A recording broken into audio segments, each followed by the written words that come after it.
Please join me in welcoming Daqri. Guys, when the presenters are coming, receive them with applause. Give them some energy. Yeah! Let's go. Okay, let's get the crowd going here. So how many people out there have heard of augmented reality? Show of hands. Judges too. So how many, keep your hands up, keep your hands up. So how many have actually created augmented reality before? Okay, that's what I about thought. Okay, we're Daqri and we're here to fix that. With Daqri, creating augmented reality experiences is as easy as uploading a video to YouTube. So let me tell you a story. So as Brian and I were making this website a few months ago, I had a friend who was forward deployed in the Marine Corps, helicopter pilot, that wanted to give his son something rememberable. But unfortunately, over in Afghanistan, all he really had access to was a birthday card. So, exchanging emails back and forth, I said, well, why don't you try out what we've done here, Jeremy? I think you'd really like it. So, as we're sitting there, he logs into our website. We have a landing page which he can easily create himself by just clicking on that little plus add button. You can upload multiple video contents, or you can upload multiple contents, videos, images, links. And then I said, what is your son like? He says, you know what he really likes is trains. He was 3 years old, about to turn 4, really likes trains. So I said, okay, well, let's look for a 3D model of a train. So we went to Google SketchUp, and we searched through some different various models at Google SketchUp, but nothing jumped out at him. Then we went off to sites like turbosquid.com, where you can get really high-end, high-fidelity 3D models. And we eventually found a really nice-looking train set that had a train moving around, going around little things, just like you would buy in the store, like Thomas the Train. So then he clicked on his personal QR code, which is a two-dimensional barcode, and he affixed it inside the card. He sent the card back to home, back to the stateside. And when his mom and his young son, turning 4, opened up the card, this is what they saw.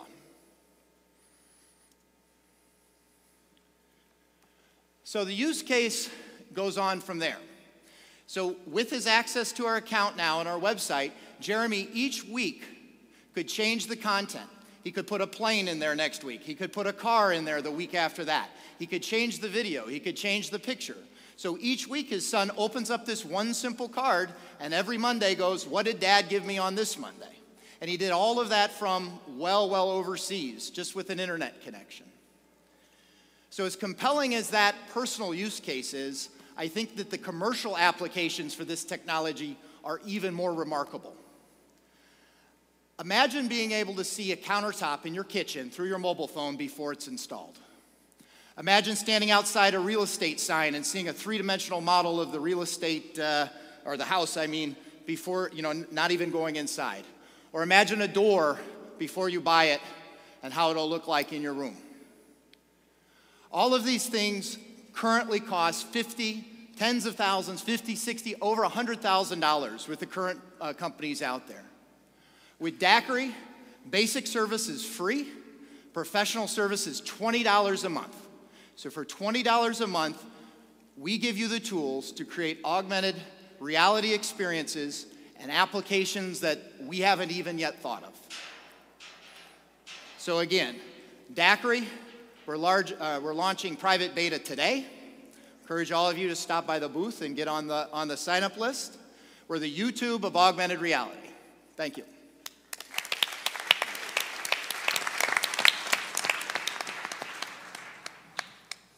Okay, judges, there was definitely some more energy there. What did we think of the actual product? Too fast? Is the app Should I do it again?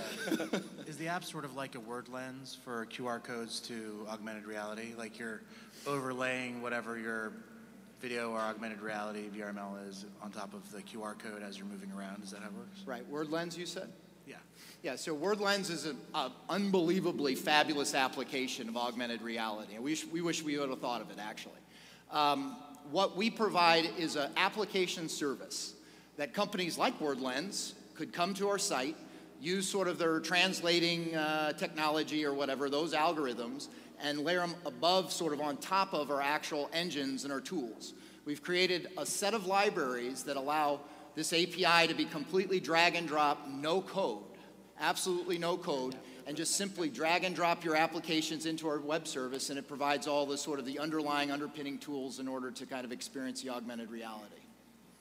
Seems like a really cool technology. I think the problem with something like this is that it's so nebulous. Like the use cases you presented of the birthday card to the door in the house, I don't really see someone going through the effort to figure out what a door would look like in their house.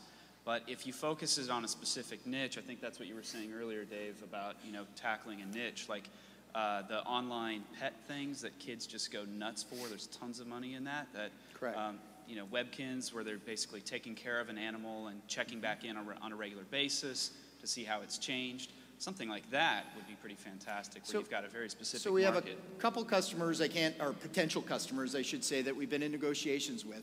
What's really neat about this and the linkage that we have to QR codes is it puts relevancy back into print. So let's say you're, for random example, like a yellow page guy, and everybody's getting your yellow pages and throwing them away in the garbage. But you think you're going to be tech savvy and stick QR codes on the pages of your yellow pages. Yeah. Now all of a sudden you can have a three-dimensional yellow pages, which truly links state-of-the-art technology to a kind of dying print media sort of industry. Which is cool, and I think the reason why WordLens is so amazing is because it does one thing. I know what it does for me versus Daqri is going to do a lot of things for me, and when I have uncertainty about how it fits into my life, I won't take the time to figure out how to use that. So whatever it is that you use this platform for, seems like you guys are doing cool stuff. Just say it does this one thing instead of everything for everybody. Okay, thank you. So am I correct that you're basically anchoring 3D content with the QR code, and then your application is used to basically interpret the QR code into some viewable 3D experience? Correct. The QR code does two things. Can One, you speak in a less monotonic? Put some energy into your... so the Good point, Yossi. The question was, are we I'm not selling spatially it, though. I'm already on orientating stage. our actual augmented reality experiences to the QR code itself? And the answer is yes. The QR code serves two purposes. One, it serves as the dynamic retrieval of the information, so it pulls it to the site and the location wherever you're at. Second, it does the spatial orientation to keep the perspective of the actual And your object. app is required to have that viewing experience, correct? One more time. Your app is required to have that viewing Correct. experience. Our app for the VR, for the the augmented reality aspect, yeah, our app is required. So in order for this to fly, you need to get pretty decent distribution of your app to, consumer audience? Yes, we would. Okay. Right. Could you explain how you want to do that? So one method that I want to try to explore is, again, partnering with certain bedrock print media companies, catalogs, yellow pages, records, they're still selling the CDs. Partner with large white label products like that and convince them that this augmented reality link is a good one. Once we get those partnerships in place, then anyone that wants to experience it will be forced to. Super Pages, for example, has 85 million people that they deliver in the United States. You'd be a technology provider to big, dumb, clueless organizations who you think would have 3D experience opportunities. What's that? You'd be a technology provider to big, dumb corporations with lots of money that have Correct. opportunities to be 3D experience interesting.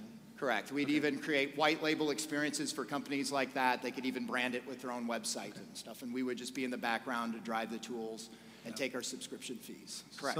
So that might fly, but I would probably in your pitch try and explain that a little bit and get over, my bias is, how are you going to get distribution to lots of people for an app? I totally identify. It's the same thing. It's like I feel like it's a lava or whatever. We need a release to the surface of the earth, and we need to just, plunge geyser holes or whatnot through the earth to get there. So, But if advertising is the target, what consumer is going to go through all of the hoop jumping to get an application to get more advertising? So you're talking back to the personal use case? Yeah, I mean, if it's Yellow Pages, I just want to get the phone number. I don't want to have a 3D experience. Oh, come on. Have So, a little imagination. So I mean, again, you some bring people up a would good point. So currently, there's a lot of articles out. Huffington Post a couple weeks ago published something like, what's the purpose of QR codes? I just scan it and then I get a website.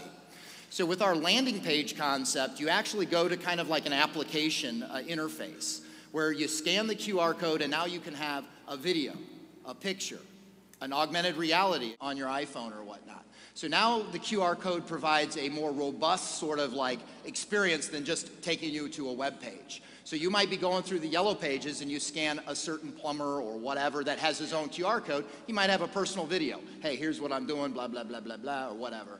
And then it could have a wrench coming out of the page or whatever for an attention grabber. So we try to kind of put more relevancy into the QR code. Some feedback on the presentation. I think you had the exact opposite problem that the other presenters did, which is I think you did a great job getting our attention. It was a great demonstration of what augmented reality is and could be, but I didn't get a sense of what the clear focus of the product is and how that stacks up, so I would have more substance in the presentation about that. Okay, I appreciate that. And if we have a lot of substance and business plans in the background, so we welcome anybody that's interested or curious to more diving deeper into All you need is another business plan. another business plan. We've got one. Need two, three. David, you have something? Yeah, well, the good news, I think QR codes are super interesting. I think it's a very interesting area. I was reading the other day that I guess New York City is now putting QR codes on building permits. You can just like scan in like buildings basically and learn more about them and file Correct. complaints, all that sort of stuff. So the good news is you're in a really interesting space. I think somebody's going to figure out some really cool applications with this. I'm not quite sure that your application is there yet, but Well, again, keep experimenting with the it. ones you saw today are verticals that customers have already gone off and started to pay us money to go off and develop for them. So you see home decor, you saw a little bit of real estate. You know, I talked a little bit about some other use cases. We're picking those use cases as they come, as customers become interested in it. But more than that, again, sticking to the theme of YouTube, of augmented reality, you know, years ago, nobody had videos on their websites, right? And then YouTube came along. Now anybody can put a video on their website. Same with this sort of an application service. Years now, nobody has augmented reality. Nobody's using these markers and glyphs to do that. Hopefully through our website, people will log in and say, hey, I want a thing to jump out of my screen on my Facebook page or whatever. And so for the personal consumer case, that's sort of the model, if you will. Hopefully, you know, you make it and they will come type of a Personally, I don't think that YouTube is the right example here. I would probably dive into social games or gameplay. Like the thing that like strikes me as being a use case that would make sense is, you know, gameplay around the 3D experience using an accelerometer on the phone would probably give you some interesting like opportunities. And so if you engaged people like point of sale with sort of games and then score-based gave them financial incentives or discounts, like I'd sort of buy into that being a use case. Right, So absolutely. like, I'm just guessing, but maybe more creative use cases that involve spatial, like you have an accelerometer on the phone, you're presenting a 3D image, there's probably some interplay there that makes sense. Right. We can create almost a community, we thought, around it where people could compete with, you know, make their own games using our tools or make their own experiences and put a community together around the whole augmented reality developing concepts. So. I will make one comment. My fellow judges tend to talk about the presentation instead of talking about the product. So I will make also a comment regarding the presentation. These two guys remind me a lot of Penn and Teller. One guy is doing all the work and the other one just stand and smile. Awesome. Awesome observation. Thank you, Yossi. Let's hear it for Daqri. Very nice.